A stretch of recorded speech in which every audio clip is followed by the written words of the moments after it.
Everybody, this is not a normal video of mine, and I really had a hard time thinking, should I really do something like this? And it was requested by some of the subscribers that emailed me asking, would I show some of my past images throughout my career? And I was very hesitant about doing that because I'm thinking, well, what are you going to learn from this by me showing you some of my favorite images I've done in the past? And then I had some second thoughts, and I go, I'm going to cherry pick a few images here to talk about images that totally changed the direction of my photography and my business. So if we're ready for this, let's do it. Okay, once again, if you're new to the channel, this is based on photography and as a photo artist, pushing ourselves creatively out of the box. And again, I had trouble, should I do this or not? And I decided to pick some images that represented the change in direction when I started becoming a photo artist, because I was doing traditional photography first, and then I started doing some unique things. And hopefully this all makes sense when we see this, but how it affected and changed my business.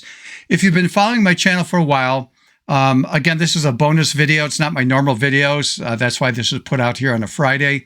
Instead, my normal videos on a Wednesday. But I was speaking at a convention. I had a 2.5-hour slot that I had to talk about, and this is in front of about 100 photographers. 95% were like in the business of photography. They were making their living or part-time income doing this. And basically, it was the theme of how my skills in Photoshop affected and created the direction of my business, and how it's basically flying under the radar, getting work from clients all from word of mouth because of my Photoshop skills and how I used Photoshop to actually promote me. But in the beginning, I didn't know that was happening. It took a while for me to catch on. So that's the main emphasis here. Hopefully you get that feel from it. I'll maybe review this at the end. Okay, let's take a look at the first image. This was one of the first composites I ever did. And I have two grandkids. One, they're twins. One's a boy, one's a girl.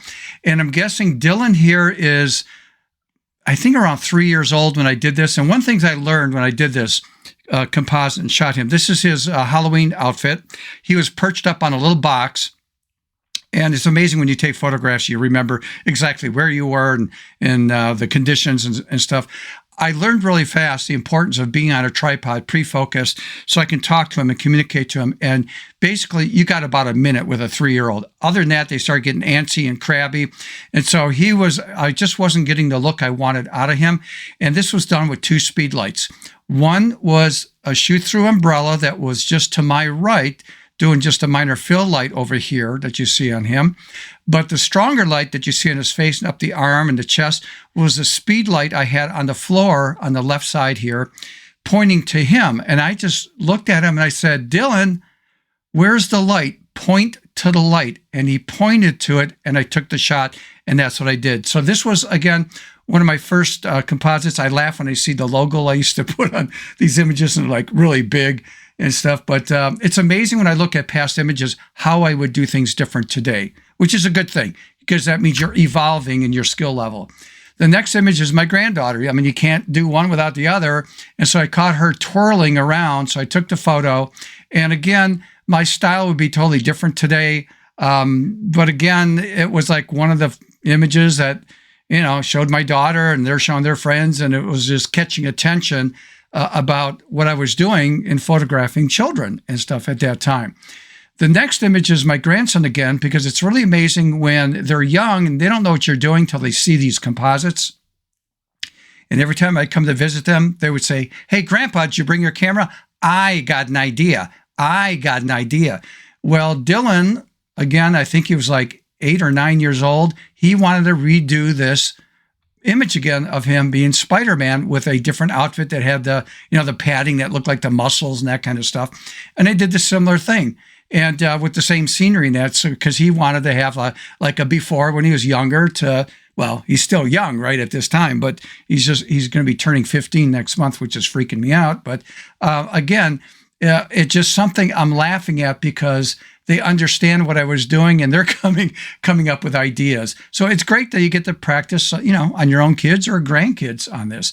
But again, this started changing my direction where I was getting more interested in doing composites and creative things, which led me to, I was following this person. If you don't know who she is, this is Brooke Shaden, a really great fine art person, does a lot of compositing. I was following her about almost 3 years before I met her at one of her conventions called Promoting Passion. That was back in 2015.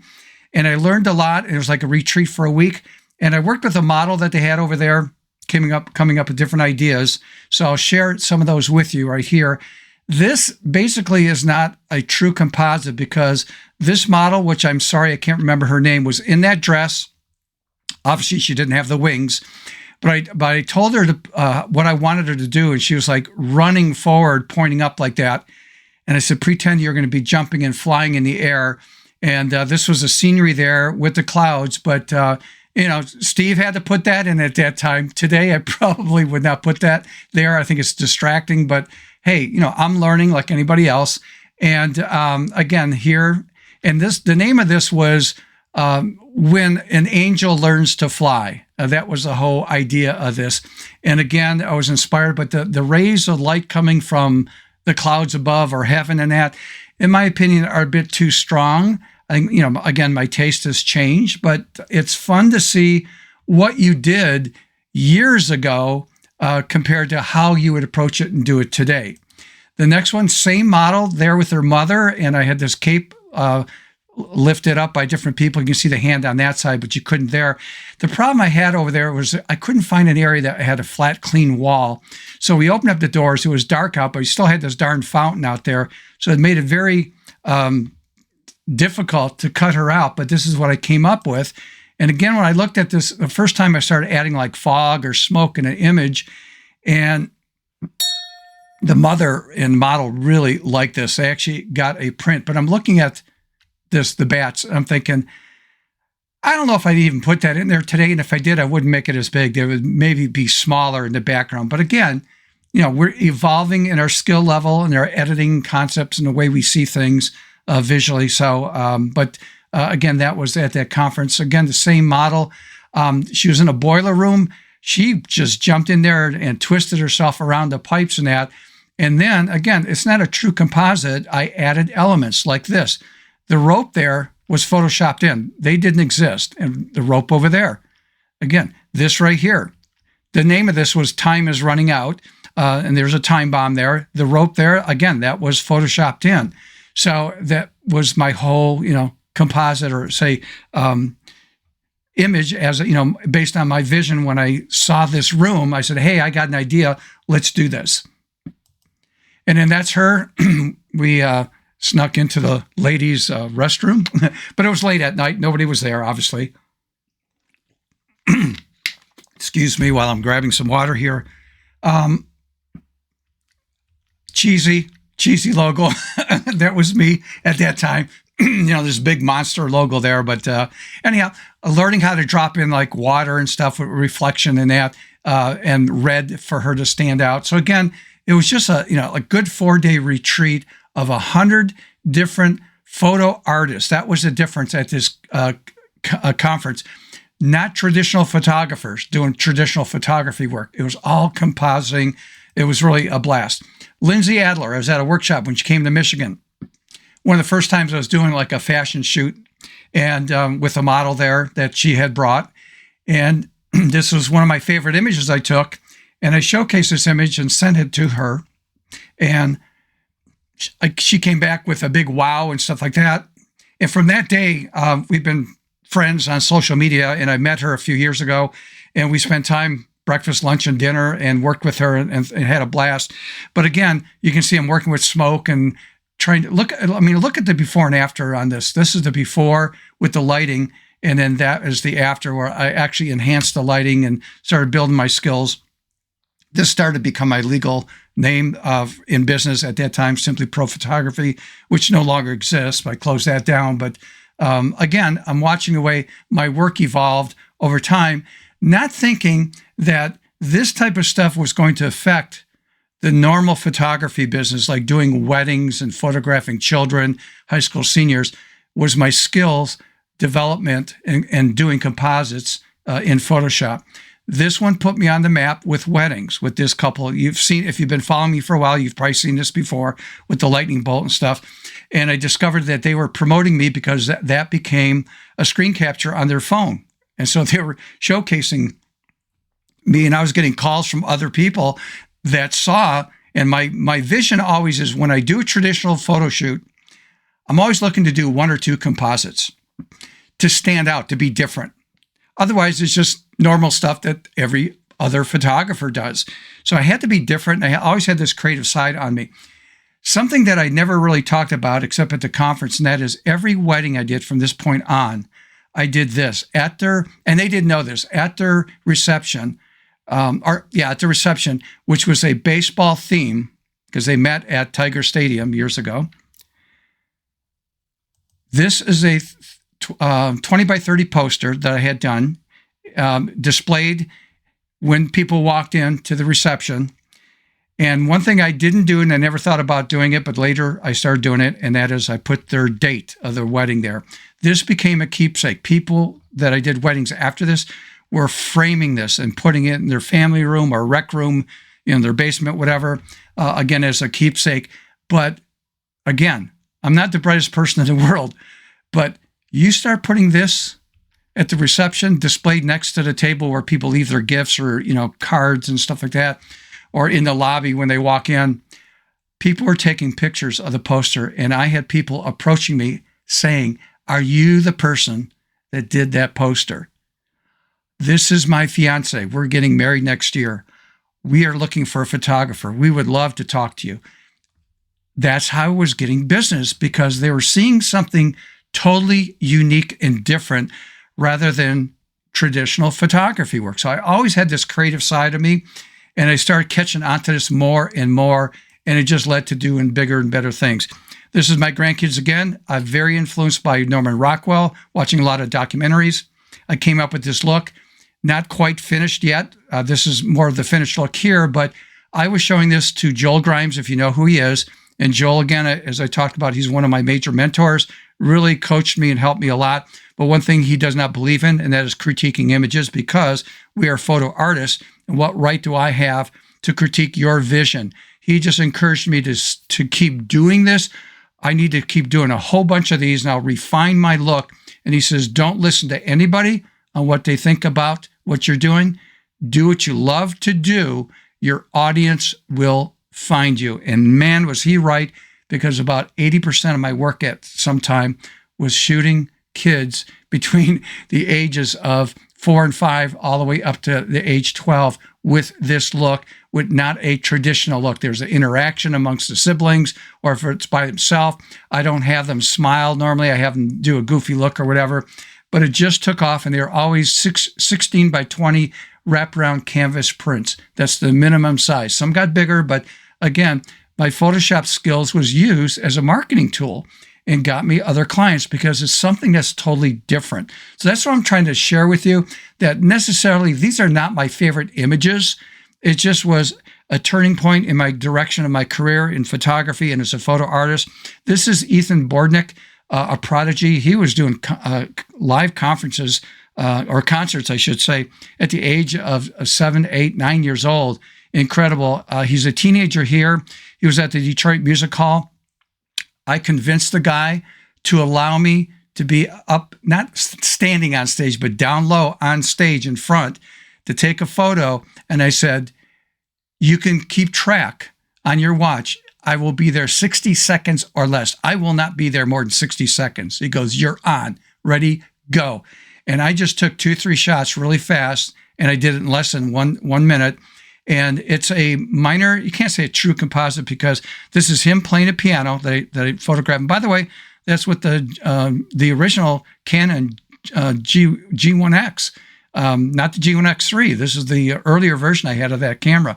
And this was a projection that they had on a big screen behind him. So that was not composited in. That was the actual part of the photo. I added the light with the light beams above, and this was in a different room of the music hall. So I took a photograph of that neon sign, and then I imposed it into this composite right there. And this was actually a poster done in 2016 for the Detroit Music Hall Center for the Performing Arts. So I was very privileged to have done that, but I had to convince I will do it in 60 seconds or less. And so I met that right there. So again, that sort of helped put me on the map. Okay, the next image is, everybody recognizes this, Tiger Woods. This is during his prime. This was actually something I did for a fundraiser. It was at an auction to raise money. That year, they raised well over $100,000. I forgot how much this canvas print went for. Don't ask me how I did that, because it was one of those things that was just experimental, and I was just playing with this and doing things. And then I came up with this as a finished product, and it's like, I can never replicate that again. It's a one-of-a-kind piece, and it just fell into place for me. And I had the privilege of actually meeting Tiger Woods and got to know his caddy, Steve Williams, over the years because of my my brother-in-law set up a lot of the PGA tournaments, and I got to go with him when I had time. And so I got to meet some of the players or be around where the players were at. And Steve Williams, his caddy at the time, gave me one of Tiger's practice balls, golf balls with his signature on it and stuff. So I was really honored to get that from him. Whether you're a fan of his or not, don't know, but I just thought that was a fun thing to do right there. Okay, the next thing is, again, my grandkids, but this is a class I took from Dietrich, and I can't think of his last name, years ago on compositing. This was actually different kids that were here, and it was 3 different images that were put together. And so I came up with the idea that I'm going to use my kids. So what I did was, when I visited my daughter, this is my granddaughter's room, which you don't see, but I had them peeking through the door. This is their door frame with the door, and that's it. That's part of her bedroom. That was it. And I composited it in, and I had a light over here shooting in this way, had an orange gel on it, by the way, to sort of match with the lights that were over here, the candle lights. And then I had a speed light in the hallway so you can see the rim light from behind. And I put that together, and it's a large wraparound canvas print. My daughter has one. It's something that we take out during the holidays. I have it displayed on an easel around my Christmas decorations. It's sort of a tradition. And it reminds us how the kids were at that age, and so we sort of miss, at least I do, my grandkids at that fun age. Now they're teenagers or getting their driver's permit, which is freaking me out, and my daughter and son-in-law. But anyhow, but again, Photoshop skills to come up with something very creative. Now, the next image here is when I started. I was recruited at a local workshop studio in Michigan here that I was teaching Photoshop on and off throughout the year. And because of that, I was invited to participate in some of the shoots they had at the studio. And a lot of it was fashion shoots and different type of model shoots.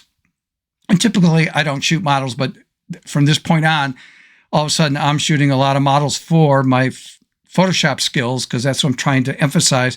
This is not traditional photography. This is being a photo artist. I have photographed her a lot over the years, but this is the first time I photographed her.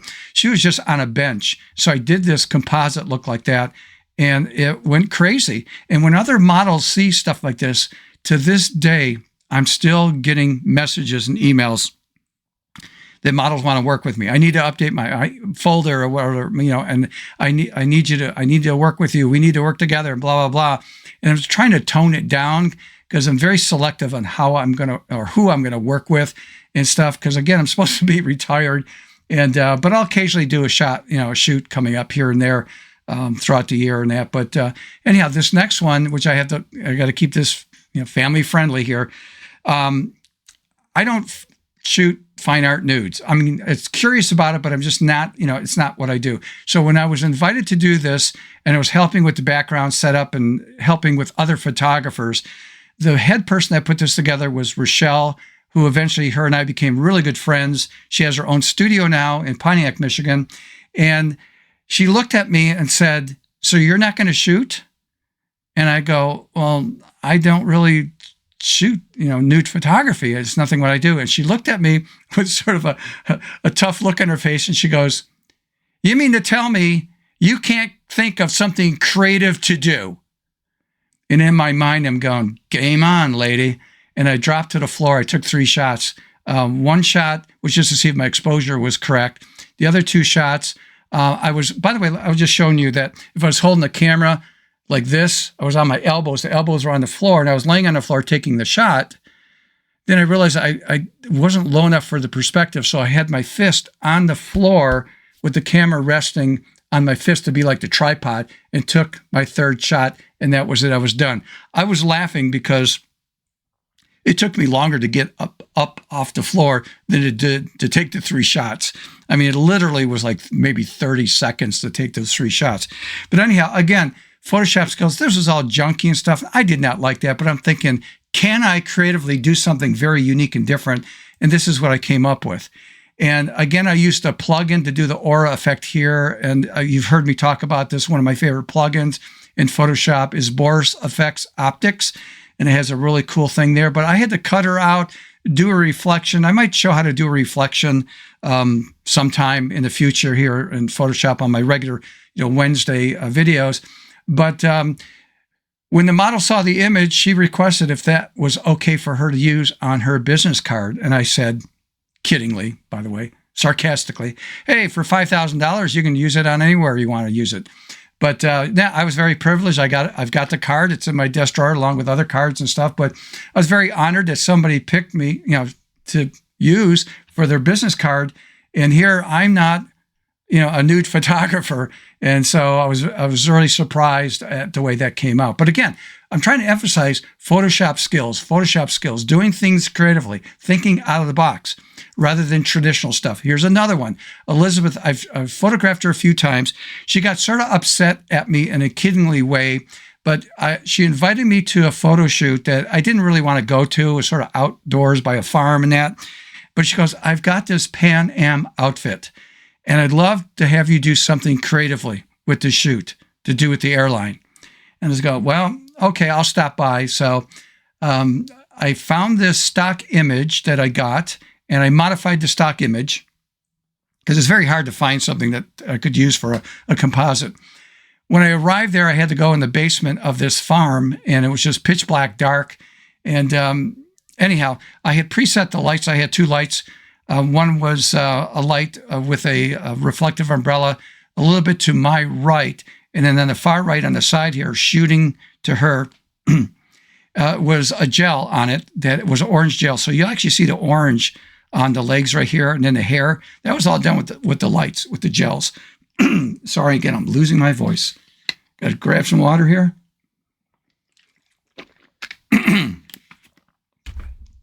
Sorry about that. But anyhow, I took 6 photographs of her. Now, this was pre-focus, all done in advance. She came in.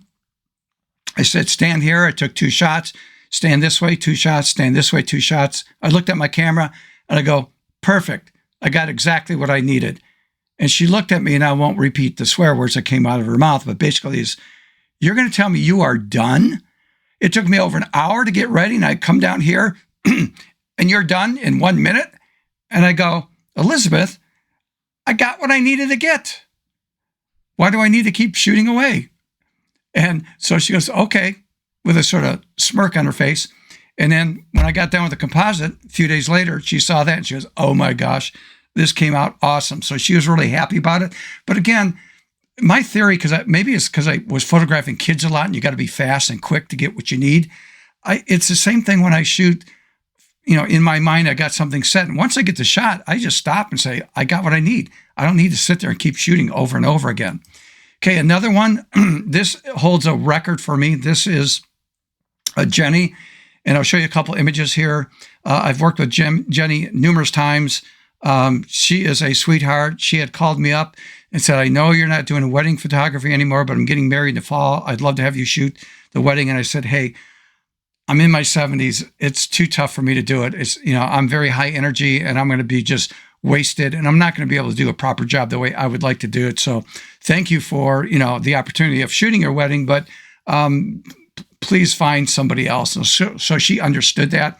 But if you look at this image, a lot of times I get done with a model, we'll do like a little group shot.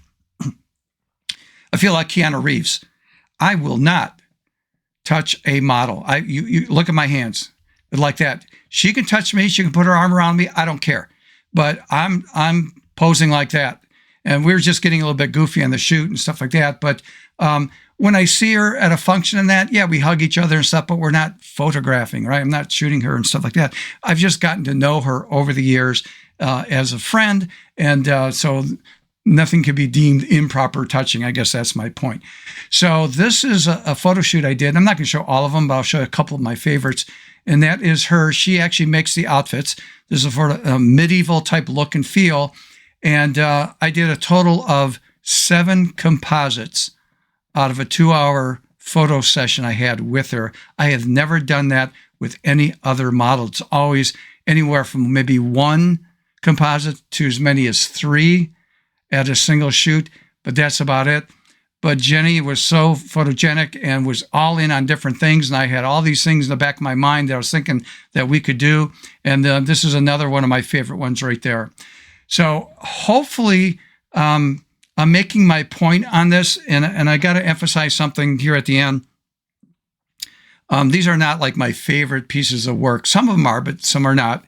It's just to help share my lessons that, I was building my skills in Photoshop that made me stand out amongst traditional photographers to allow me to get work and sort of fly under the radar. And that was my marketing. I wasn't doing traditional marketing.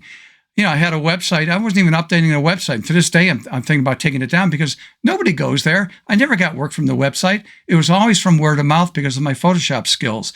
And sometimes people interpret when I do a talk or whatever that, oh, you just don't like traditional photography.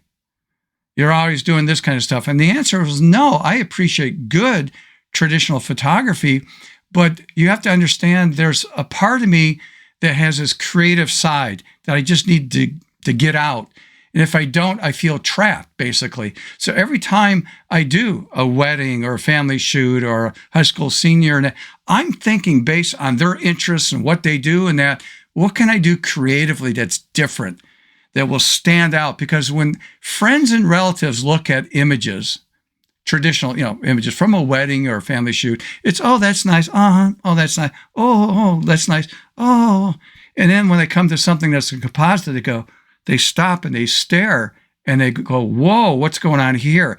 So it's a different impact, the way people visualize and see a composite or artwork that's different than traditional photography. I appreciate good traditional photography, but it's just part of my personality that I'm not satisfied, let's put it that way, unless I move it to another level. So hopefully that makes sense. Hopefully this thing makes sense. I had a hard time deciding whether I should even do this. And again, it's not my normal video. Again, please like the video. It helps get this out to other people. Subscribe if you have not, and hit that notification bell if you're not subscribed to this channel. And until next time I get back to normal, I'll see you.